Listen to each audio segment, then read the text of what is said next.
My name is Nikki, and I'm a full-time travel blogger behind the Pin the Map project, which was voted a top 100 travel blog of 2015.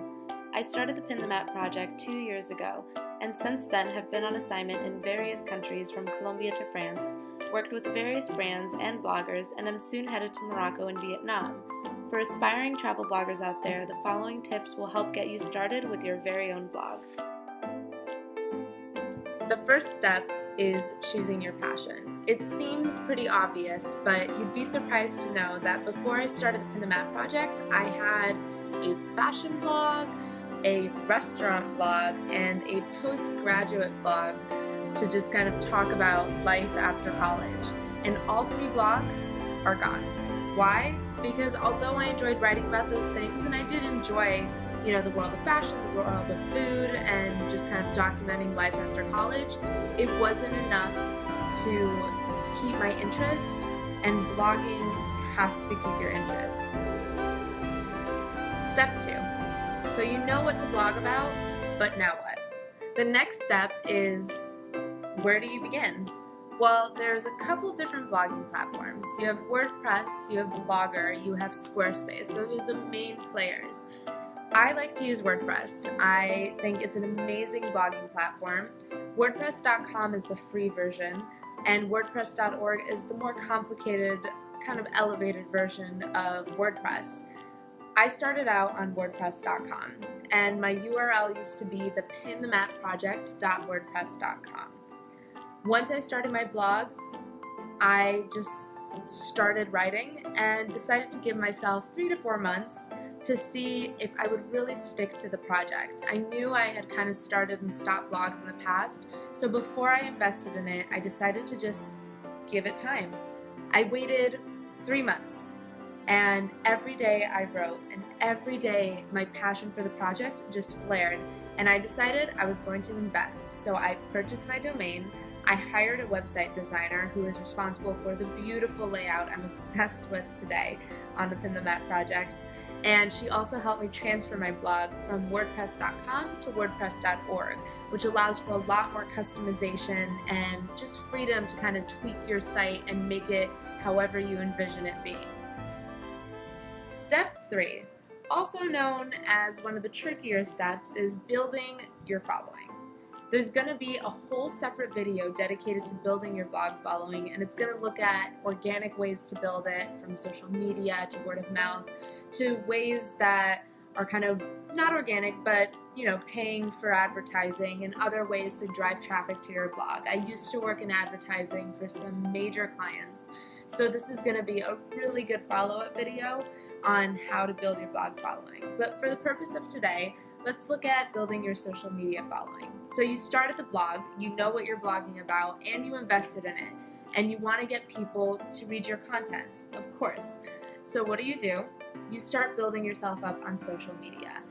Social media is key. Twitter, Facebook, Instagram, YouTube. Get all the social media channels you can and pour your time into it. If you're going into travel blogging, Instagram is so important, because travel blogging is all about transporting your readers to a different destination, and photos and videos are incredible for that. So definitely embrace Instagram. It's one of the easiest ways to gain a following quickly and to drive people to your website. And definitely look at Twitter and Facebook as well to share your posts whenever you post something and to engage your audience. The rule here is that think of social media like a dinner party. If you're at dinner with your friends and they're only talking about themselves and not asking you about your life or the latest girl or guy you're dating, the conversation's kind of boring. But if it's a dialogue and they're asking you questions just like you're asking them, all of a sudden you're interested. That's what social media should be like. Number 4 is by far the most important tip, which is put yourself out there and don't be afraid of rejection. If I hadn't approached Top Deck Travel in hopes of partnering with them, I wouldn't be going to Morocco in 3 weeks. If I hadn't approached Contiki, I wouldn't be going to Vietnam in September. If I hadn't approached Mode Media, I wouldn't be part of their blogger network, which reaches 406 million readers worldwide. If I hadn't pitched a story to Vice, I wouldn't have been on assignment in Colombia. The list goes on, but the only reason I have gotten many of the opportunities I've gotten with both the Pin the Map project and my travel writing is because I dared to ask for it. The final step is being consistent in your blogging and evolving your blog. Pretty straightforward, but if you want to keep your readers, you have to churn out new content. Every day preferably, or at least 3 times a week. Think about it this way. If a reader discovers your blog and loves what they see, and they check your blog on Monday, read a brand new story, they check it back on Tuesday and nothing's new, and then check back the next 7 days and nothing is new, you might lose that reader. And you can't fault them. There's a whole world of talented bloggers, some of them traveling at this very minute, sharing amazing posts and stories and fresh content, and if you're not churning out anything new, you're losing those readers. So always, always, always post. And if you run out of ideas, because let's be honest, we're not vending machines of stories, look to refresh some of your old content ideas. For example, I had a post on where to eat in New York City that I wrote a year ago.